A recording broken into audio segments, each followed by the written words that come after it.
On this episode of the Bronze Metalist podcast, we talk Lights, Camera, Revolution by Suicidal Tendencies.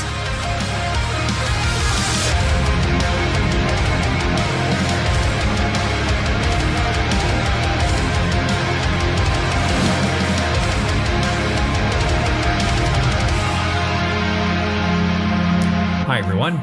Welcome to another episode of the Bronze Metalist podcast. I'm Kale. I'm OJ. We're two professional broadcasters. We like metal. Mm-hmm. We like to talk about it. Mm-hmm. And today we're going to be talking about an album from 1990 from Suicidal Tendencies. It's called Lights, Camera, Revolution.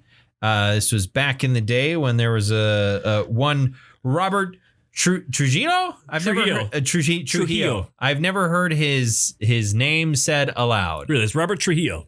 Who now, of course, plays bass in Metallica. Back then, he was playing bass in Suicidal Tendencies. This was his first album with them. We'll talk more about Suicidal Tendencies in a while. First, how are you doing? Doing pretty good. I came home to my house today, and there was a new door on the front. There was a new door. We used to have just this piece of shit door. It was poorly hung and it was not insulated, so you could see sunlight all around it, and when it was closed. Yeah. And plus, if it got too cold, you couldn't turn the knob because it was not insulated. And so this new door that my wife somehow found like thousands of dollars for. It somewhere. It's blue. It's perfectly hung. It's got a nice frosted. Yes. You said the words perfectly hung. Like a penis. That's how she likes it. Cool. It's got a really cool, like etched frosted blue glass in the middle of it. Nice. And it smells like Menards. You want to smell Menards? If you're not from Midwest, the Midwest, Menards it's basically Home Depot, but with a lot more stuff than you would ever dream of finding at Home Depot. Like, it really is. It's the best place to buy milk for some reason.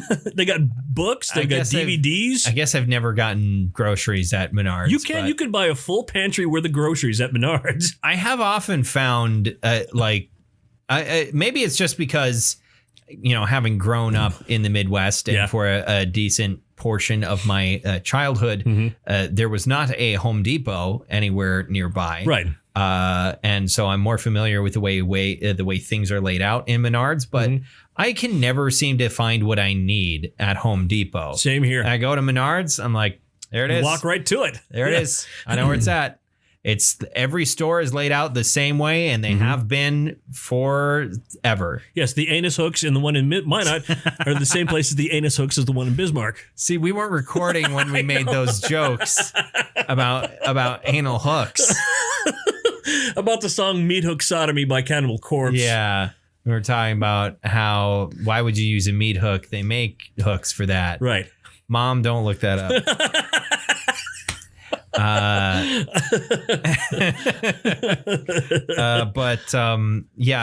find when I go to Menards, I actually find what I'm looking for. Sure, yeah. And they have a great jingle. It's Save Big Money at Menards. Right. And I've heard that, multiple times a week my entire life, I think. So I will never, ever forget it. I feel like it's real quick. It's like a quick test to see if someone's Midwestern, right? If you want to know if someone's Midwestern, you just, hey, can you sing the Menards jingle for me? And if they can do it, they pass the test. I miss the old dude, the Menards spokesman. Oh, yeah. The glasses? He looked... It's Menards. His cartoon, is he the one that's the cartoon version that's still in the stores? He looks... he looks like a cartoony... oh, God, I can't remember his name. Fucking...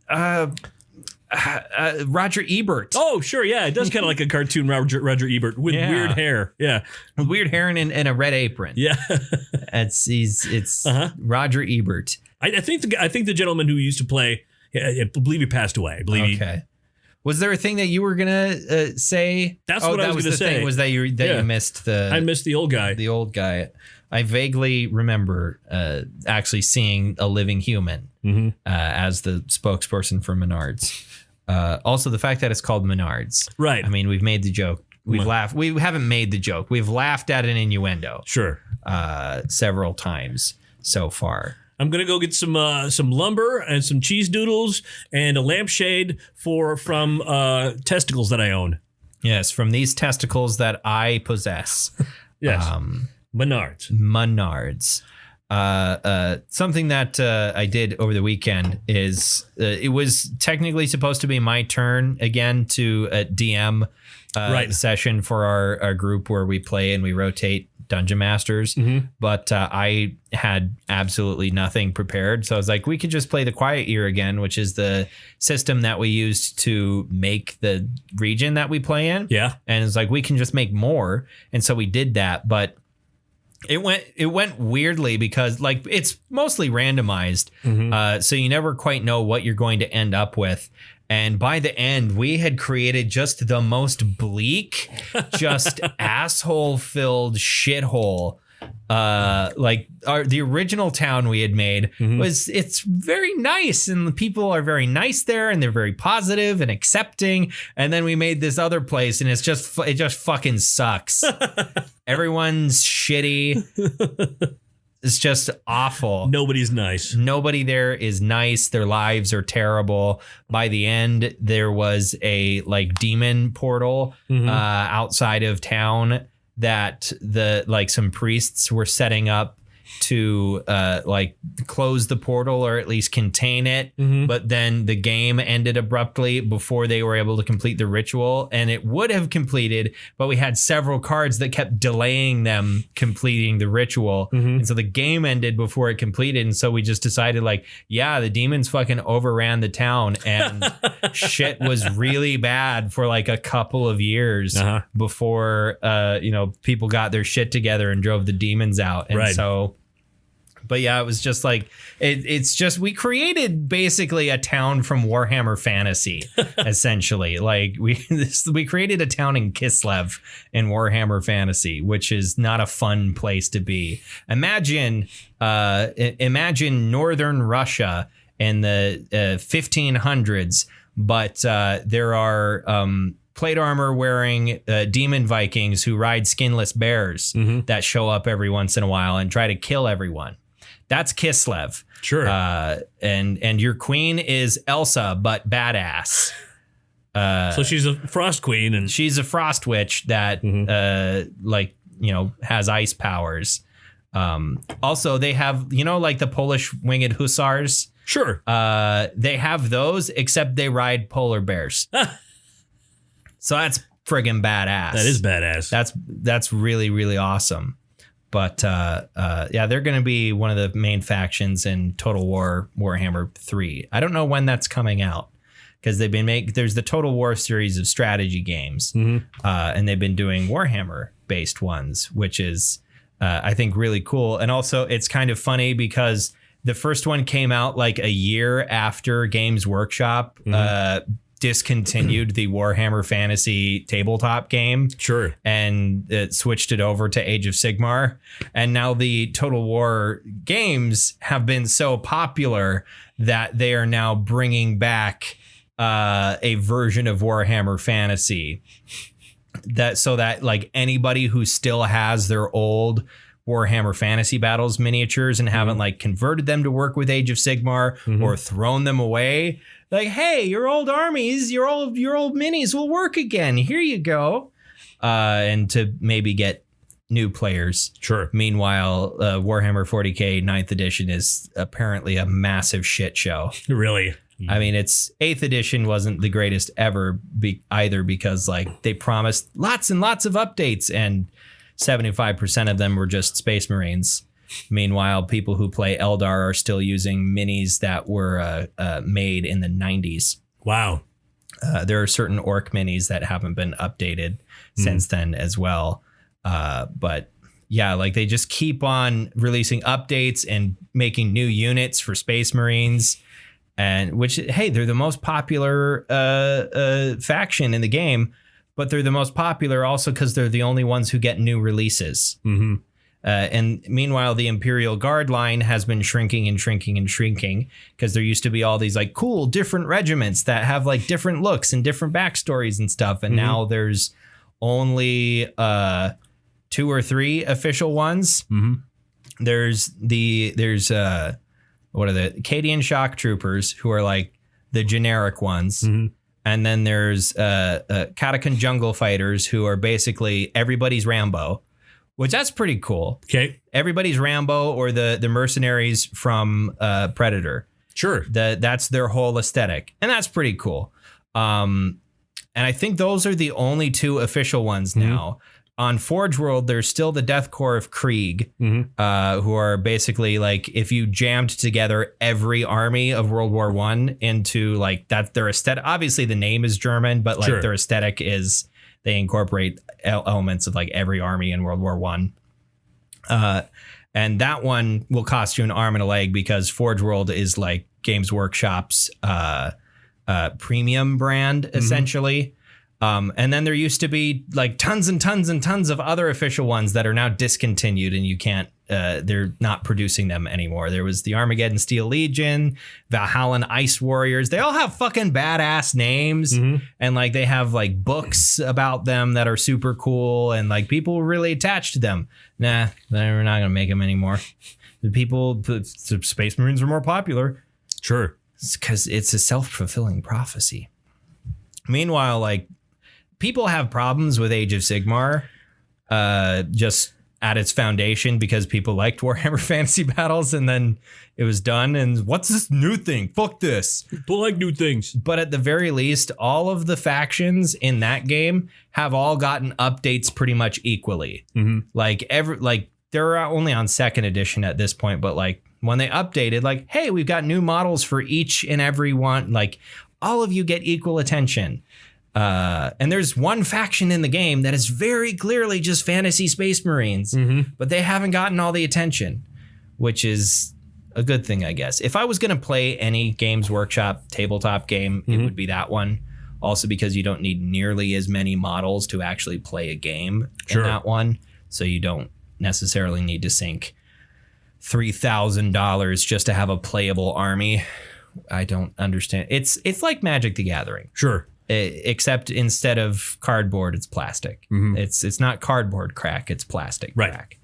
Card stock, really. I mean, yeah, it's like, I appreciate and I like the aesthetic of Warhammer, and I think it's a neat couple of universes and franchises. I don't have the fucking time, energy, or money to actually play those tabletop games. I don't know how anyone does. That's just, I can't paint my fucking D&D minis. Although I have 8 billion of them now, but still, even when I had far less than that, I still didn't have the patience to paint all of them. I have minis now where I'm just like, I can't paint this because if I try to paint it, it's going to look terrible, and it deserves to look good.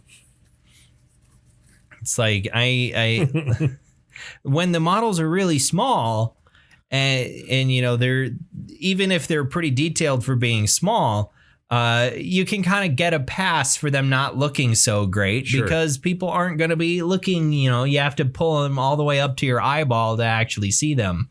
But when it's, you know, an ancient dragon, that's a lot of space to cover. Yeah. And a lot of detail you could potentially try and put on there and horribly fuck up. And it scares me. It's like, at the very least, like with certain Warhammer stuff, it's like, oh, it's a tank. Sure. I can just make this whole panel a flat color. It's not a living creature. No. That would have, you know, different shades and gradients and stuff in it, and little scales or something that I would want to put in there. No, it's a tank. It's all one color. There's a Space Marines pauldron. Oh, you don't got to do anything. It's just blue. Just dip it. Just dip it. No, yeah. God. No. 2 thin coats. 2 thin coats. That's, if I know anything about painting minis, it's you use 2 thin coats. I used to hang out with that guy. Hi, I'm 2 thin coats. Yeah. What was he like? Well, he was kind of on the slim side. And you know, meth. That sort of thing, yeah. Yeah. And he only wore 2 thin coats. Right. It's the middle of winter, and he'd be wearing just a sweatshirt and a jacket. But also in the summer. Also, well, I mean, evenly balanced. I don't know what any of this is. This isn't. What the hell are we talking about? This isn't a joke. It's not funny. We just keep talking. Yeah, it's just we're making sounds. We're making noises out of our mouths. Yeah. I've continued my Gears of War playthrough on my Twitch channel. Uh-huh. And I've come to a weird realization about the original trilogy of those games. In that, in my life, they're in sort of a very similar place. Mm-hmm. And the timing of it is similar to Avenged Sevenfold, of all things. Really? In the sense that there was a time period where I was really into Gears of War, mm-hmm. and at pretty much the same time, I was really into Avenged Sevenfold, mm-hmm. and I was really into them. Like in the lead up to Gears of War 3, I got the first two games. Like I saw a trailer for the third one. I was like, that's cool. I want to play the ones that are already out. And so I got them. I played them and I really liked them. Gears of War 3 came out, played the shit out of it, played it for a while, long time. And then a Gears of War Judgment came out, and I was like, it's all right. Mm-hmm. It's all right. And then the new Avengers Sevenfold album came out. Yeah, around that same time. Yeah. It was the Hail to the King came out, and I went, it's all right. And I put that series down, and I put Avenged Sevenfold down. Right. And it sort of disappeared from my life for a while. And then in 2016, mm-hmm. we have Gears of War 4. It might have been 2015, but I think it was 2016. We have Gears of War 4 comes mm-hmm. out, and Avenged Sevenfold's The Stage comes out. Mm-hmm. And I played Gears of War 4, and I listened to The Stage, and both times I went, that's pretty good. Yeah. I like that. And then I played and/or listened for about a month, and then went, all right, I'm done. And I never picked either of them up again. But they seem to be inexorably tied together. It's weird. And so I'm going to get eventually to Gears 5, mm-hmm. which I haven't played before. And supposedly Avenged Sevenfold is making a new album. Sure. So, hey, maybe, who knows? But Gears of War 5 is also, it's just Gears 5. They did a Fast and Furious thing. Sure. Where they cut down the title. But yeah, I've supposedly Gears 5 is pretty good. Mm-hmm. It's maybe a little bit divisive on the plot, but it's for reasons where I go like, I'll probably like it. Yeah. Like the things I know about it is like, there's some people who are clearly don't like it because they're shitheads, mm-hmm. not because it's a bad game. So, but because they're bad people. Yeah. So I'm hoping I end up liking it. Mm-hmm. We will ultimately find out if that's the case, or if there was some people, oh, you're not a shithead, it's just genuinely not great. Who knows? But yeah, it's like, and the tone of the two things between Avenged Sevenfold and like the original series of Gears of War mm-hmm. is kind of similar, where it's like there's so much going on here that's like extremely competent and well put together. Mm-hmm. And then, but when it all comes, like the ultimate impression that you're left with is like, it's a little juvenile. Which, I mean, mm-hmm. yeah, it's a series of action games where there's a chainsaw on the assault rifle. What do you fucking expect? That's silly. You're sawing people, you're sawing these mutants, and they're people technically, but these underground troglodyte dudes mm-hmm. in half with a chainsaw on your gun. Yeah, what'd you expect it to be? High art? But it's also punctuated with these moments of like genuine brilliance and like surprisingly emotionally effective content every once in a while, mm-hmm. where it's like, where the fuck did that come from? And it's just, punctuated with these moments of brilliance. Mm-hmm. But overall, it's kind of like, yeah, I know why I liked this when I was 14. Mm-hmm. This was great when I was 14, but I'm 25 now. And it's like, I had a lot of fun. I played through I just finished the original trilogy, and it's like, that was a lot of fun. Sure. I really enjoyed that, but it no longer holds the place in my head that it once did. Mm-hmm. But I haven't played Gears of War 4 since it came out. I've never played Gears 5. So I don't know if the writing of those games will hold up a bit differently in my mind, because I don't remember them super well. Well, I don't remember 4 super well, because mm-hmm. It's been 5 years since I played it. It's weird that it's been 5 years since it came out.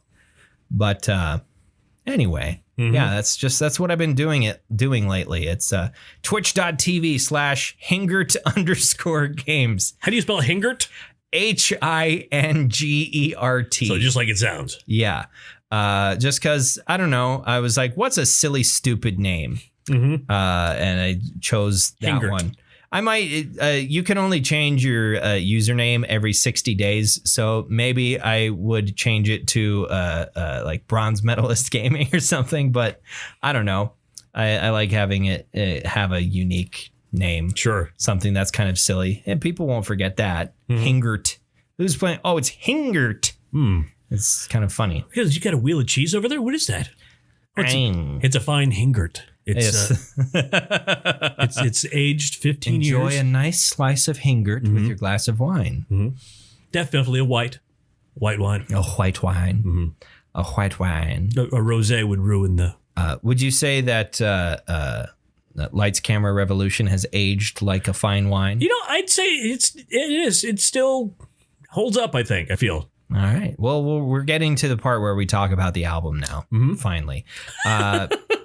Yeah. So Lights, Camera, Revolution was what number album was this? Is this number four or five? 4 or 5. From them. I should have done a little bit more I think the research. Suicidal Tendencies, Join the Army, How Will I Laugh Tomorrow When I Can't Even Smile Today. I can't remember if Feel Like Shit came out before or after this album. We're about to find out. I'm going to look it up and we will discover precisely the order in which all of these things came out. Discography. We have Suicidal Tendencies in 83. Join the Army in 87.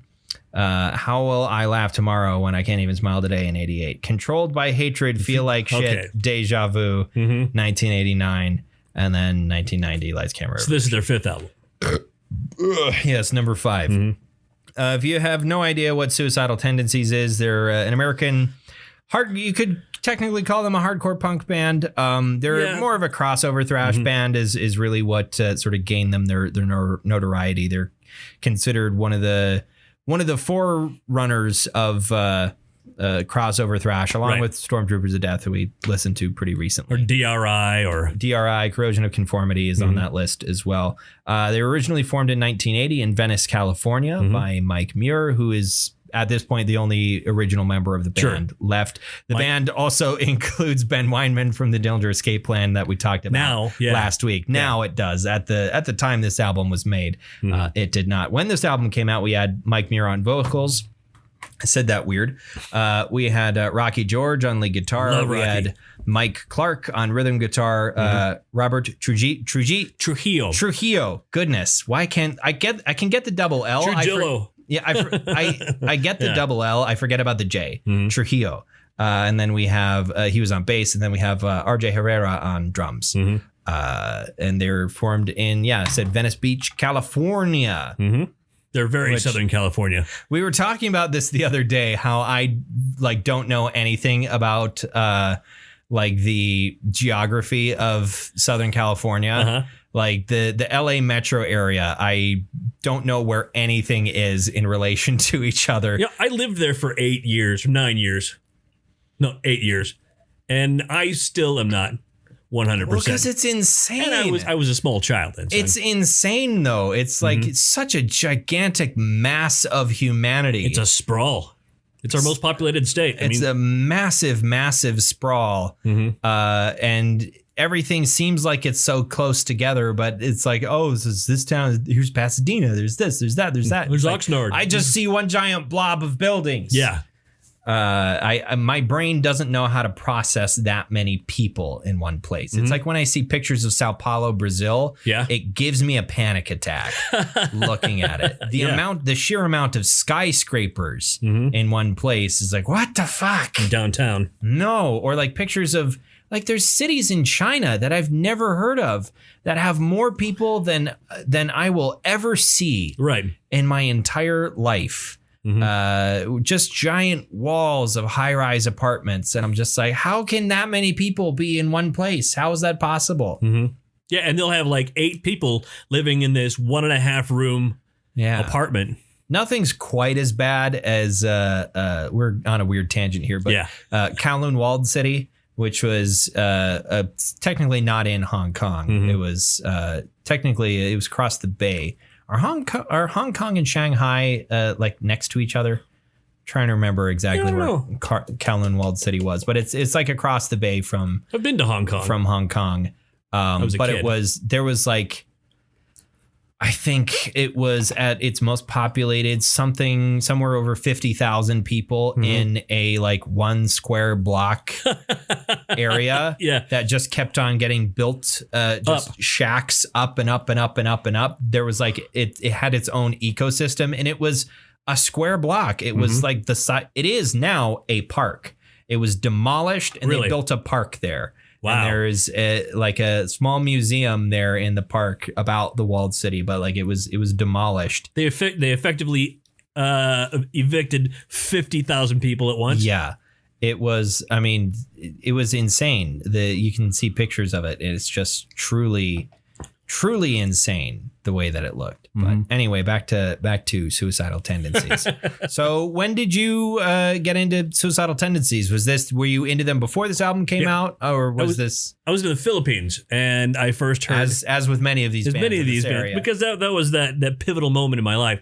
The first album I heard was Join the Army. I heard Join the Army, then I heard their debut album, and then I got a copy of How Will I Laugh Tomorrow When I Can't Even Smile Today. And I listened to the shit out of that. And then about Feels Like Shit, Deja Vu. It was okay. I didn't mind it. I liked it. All right. I thought it was kind of a step back from How Will I Laugh. But then this album I got when I moved back to America. I got this. I'm like, this is the shit right here. I love this. This is fucking great. Yeah. This is just shit. Fucking awesome. Something that I never ask you. Have you like seen these guys live? Yep, I have. Okay. I saw they opened for Megadeth. We were in Denver. Me and 2 of my friends took a road trip to go see my folks when they're living in Colorado Springs. And well, we're there, fucking Megadeth and Suicidal. We have to go see that. Yeah, hell yeah. And so yeah, we did. And I think it was that tour where they'd had like a beef prior to it. Oh, okay. Megadeth and Suicidal, and they were saying shitty things to each other. What? I can't imagine that anyone would have a beef with Megadeth. Right. I mean, the most amiable person on the planet is Dave Mustaine, front man of that band. Yeah, no, and then they sort of, buried the hatch and went on tour together. Yeah. And I think they took turns being the opening act. Okay, that's neat. Yeah, and Suicidal was opening when we got to see them, and man, they were better than Megadeth. They were better than Megadeth. Yeah, they had a better show. I mean, I thought that night was what I remember, because Mike Muir is like, he's a fucking powder keg. He's a maniac. They get done with a song and suddenly there'll be a spotlight on him, and he's not done. The rest of the bands, they're going off and having smoke or pouring a beer, and Mike Muir's, he's just talking to the audience, and he's talking like this, and it's something going on, and these are the feelings I have, and I love you all, and I love the world. I just got to talk to you right now. And now, where'd everybody go? No, I saw your mommy, and your mommy's dead. Yeah. Is that a song of theirs? That is a Suicidal Tendencies. I saw your mommy, and your mommy's dead. What the fuck? I'm not surprised that that's a song of theirs after listening to this album, but sure. It's just so fucking weird thing to have be a song. Yeah. I saw the tire tracks on her head. I think that's Mike Muir especially is probably the most punk thing about the band. Yeah. Because a lot of the guitar work is, I mean, it might have been different earlier in their career, but at this point, like, it was a bit different. Yeah. The guitars absolutely is like, that's thrash metal. This is just thrash metal. Right. And then you've got Mike Muir, who's very clearly a punk vocalist. And you got Rocky George, who's the leads.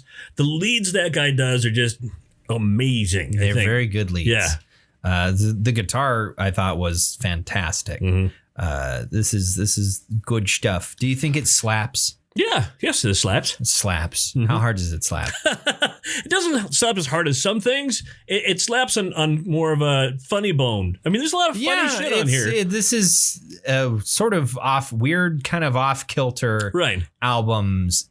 Albums? Yes, there's several. We're listening to this albums.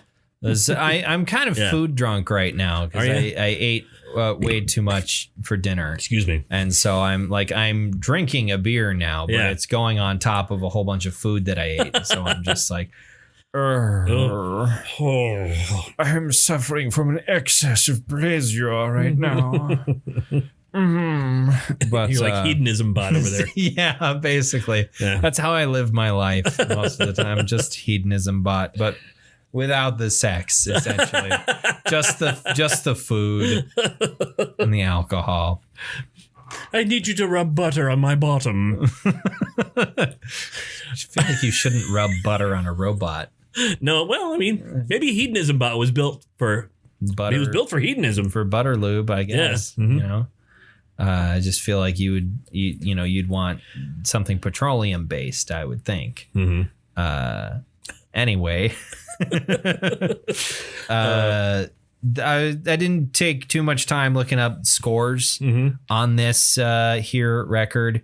It's got an 80 on AllMusic. There was the only other article that was on their Wikipedia page was Village Voice, and the symbol was a scissors. What does that mean? I don't know. I don't know what the fuck that means. There's some great cuts on here. I think that's literally why. I think that is what it meant, because I was trying to discern some sort of meaning, and in doing that and looking over stuff, I was like, okay, I think I get it. I think that's what that means. But yeah, it's like why a scissors? Just use a number. Just use a thing and a number of those things. I score this as a scissor. This one is It's an umbrella. This one's a camera bag. Are you just looking at things in the room? This one's 3-hole punch. This one's a sleeping cat. A man, a woman, a TV, a camera. This one's a camera. This one is a printer. This one's a microphone. Just have to look at things in the room. Right. Give all the answers I need. What's your favorite track on this record? My favorite track, because it's a song that comes back to me sometimes. It's like a little voice in the back of my head when things are going shitty. It's the opening track. Yes. You Can't Bring Me Down. You Can't Bring... It's a good fucking anthem for that kind of thing. You can't bring... I don't know why I can't remember what it sounds like. You can't bring me down. For a second, I was about to do it to the tune of "Don't Bring Me Down," Bruce. The ELO. Yes, because now that I'm a classic rock DJ and music director, everything reminds me of songs that I have seen and heard day in and day out. Yeah, because they're not making new classic rock, so. It's true. You're not adding songs to the library. Yeah. So it's the same thing over and over. Oh, all right. We're playing Badfinger again. Why not? It's one of the 3. Do we have 3 Badfinger songs or just the 2? I think it's 3. I want to say it's 3. I couldn't tell you which 3. I know Baby Blue is one of them. No matter what, there's another one. Absolutely. And there's got to be one more. There is. I don't remember what it is. Every time also there's some other thing whenever I hear it, this pops into my head too, but with Badfinger, I just think, Badfinger! Why didn't they do a cover of the Goldfinger song? You didn't see the new Bond film yet, did you? I have not, no.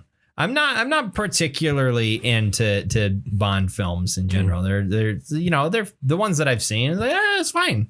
But I'm not super into Bond films. I really liked Spectre. I saw that when it came out. Or not Spectre. The one before it. Skyfall. That was a great movie. Yeah, I saw Skyfall. And I saw Skyfall because I heard it was a great movie. People were like, this one's really good. I was like, all right, I'll go see that. It was very good. Yeah, that's the one Adele did the song for, right? Yes. Yeah. And Javier Bardem was in it. And that's the one where Judi Dench dies. Right. I thought it was good. Speaking of Judi Dench, we're on a different tangent now. That's fine. But have you seen trailers of the movie Belfast? I haven't. It's a Kenneth Branagh movie that's loosely based on his childhood because he grew up in Belfast. Mm-hmm. I didn't know he was from Northern Ireland. I either. I just assumed he was British or English or whatever. But I believe his family moved to England during the Troubles. And if you're from Northern Ireland, you are technically British, aren't you? I wouldn't say so because it's not. Or you're from the UK. Yeah, you're from the UK. You're from the UK, but you're not British. British would be Wales, Scotland, England. Yeah. I fucking would confusing. Say, well, because that's Great Britain. Right. That's the name of the island. Mm-hmm. Although they are called the British Isles, but I don't entirely know. Well, it's the main island, the Isle of Wight. I suppose, yeah. And I don't know if you're from the Isle of Man, if you would count that as well. Maybe. But anyway, he was originally from Belfast, and they left. His family left during the Troubles, and that's part of what the movie's about. Sure. But it's got Judi Dench is in it. Jamie.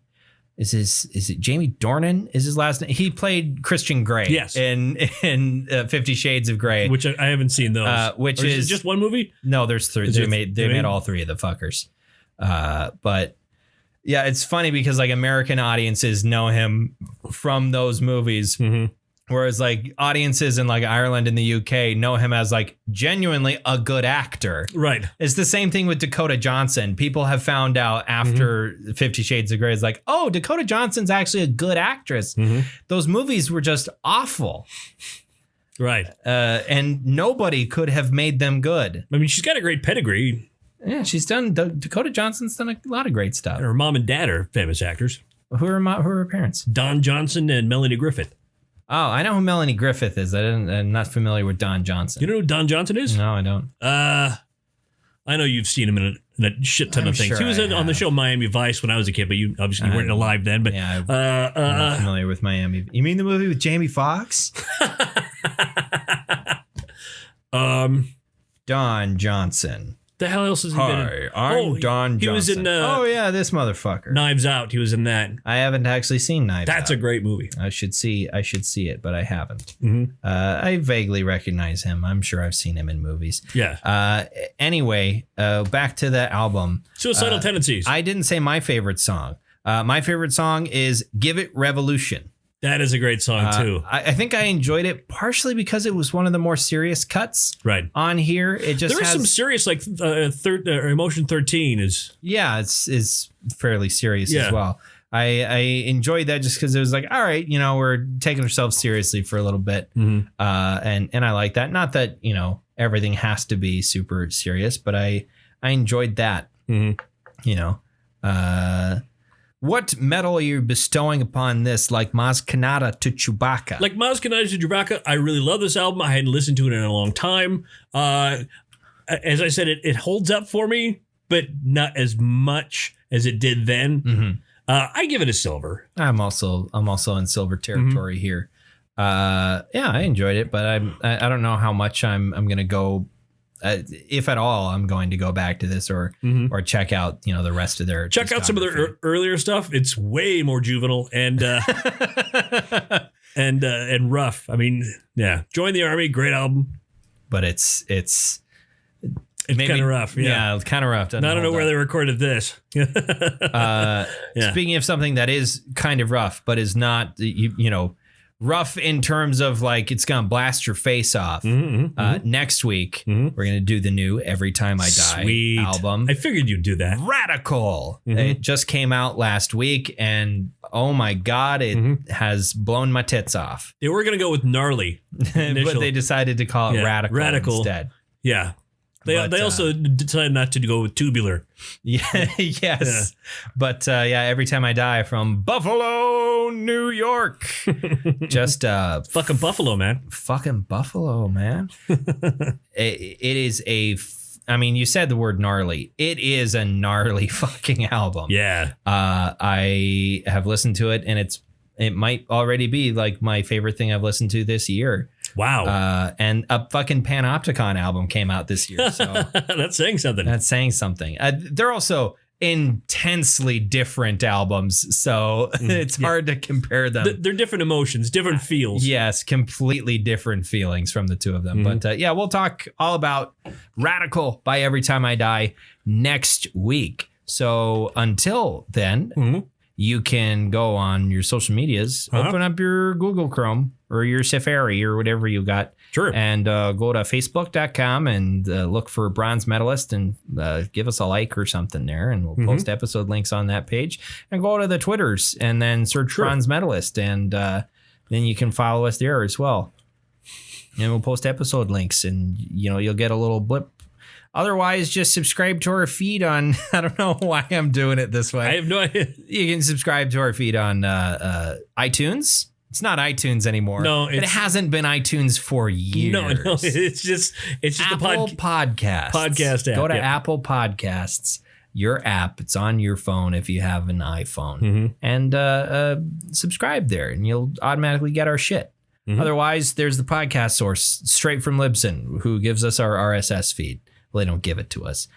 We've had this discussion before. Yeah. So thank you very much for listening to another episode of the Bronze Medalist Podcast. I'm Kale. I'm OJ. Congratulations.